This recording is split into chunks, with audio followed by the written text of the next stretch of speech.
Hello gamers, it's Chongo here and welcome to This Week in Gaming for the 29th of August. So what's been happening this week? First off, we have a game that when it appeared on Steam had forgotten to apply the Australian tax. For those of you that don't know, Australia has high prices for video games, and this is usually due to the fact that we have high minimum wage, but digital games for some reason are still priced really high even though they aren't paying Australian wages.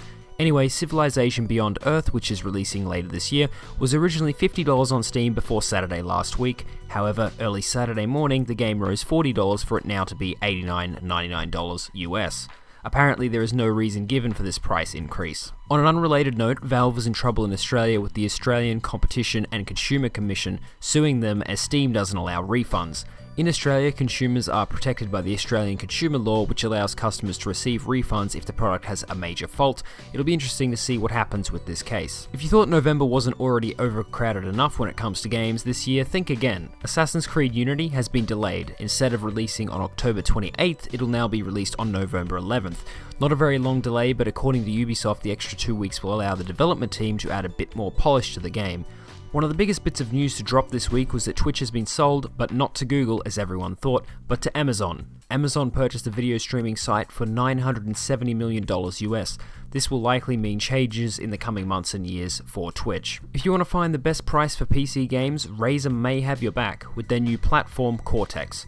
Razer Cortex, which will be launching on September 10th, has many features, one of which is a section called Deals, which will search the web for the best price for the game you are looking for. It'll also provide a way to boost the performance of your system, back up your game saves to the cloud, and the ability to share videos and pictures from games. An online group calling themselves Lizard Squad have been attacking many different gaming services over the last week. Affected services include PlayStation Network, Xbox Live, and Battle.net. The services were being taken down by a DDoS. The group also sent a bomb threat about an American airline flight that was carrying Sony Online Entertainment's president on board. Apparently, the FBI is now involved. If you're really good at screencheating against your friends when you play split screen, the game Screencheat may be for you. Screencheat is a multiplayer shooter where all the players are invisible, so in order to kill the enemies, you need to screencheat. Screencheat is releasing on October 2nd on PC. Modders have made the cities in SimCity bigger, even though EA said it wasn't possible.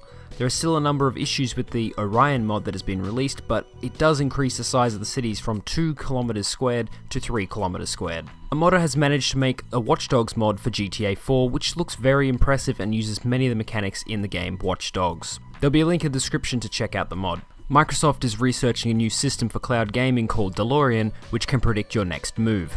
One of the biggest problems with cloud gaming is lag. This system that Microsoft is developing could potentially combat that. The way the system works is it will predict where the next move will be going by the player, and it will then stream this in the background. This will obviously work better over time as they get to know the player better and what they actually do in games. If you own Disney Infinity on the Wii, you are now able to upgrade that to the Wii U version for free just by downloading it on the marketplace. This brings me to the end of This Week in Gaming. I hope you enjoyed it. If you did, give it a like, and if you've got any comments about this week's news, put it down below, and subscribe if you want to see more videos like this. I'll see you all next time.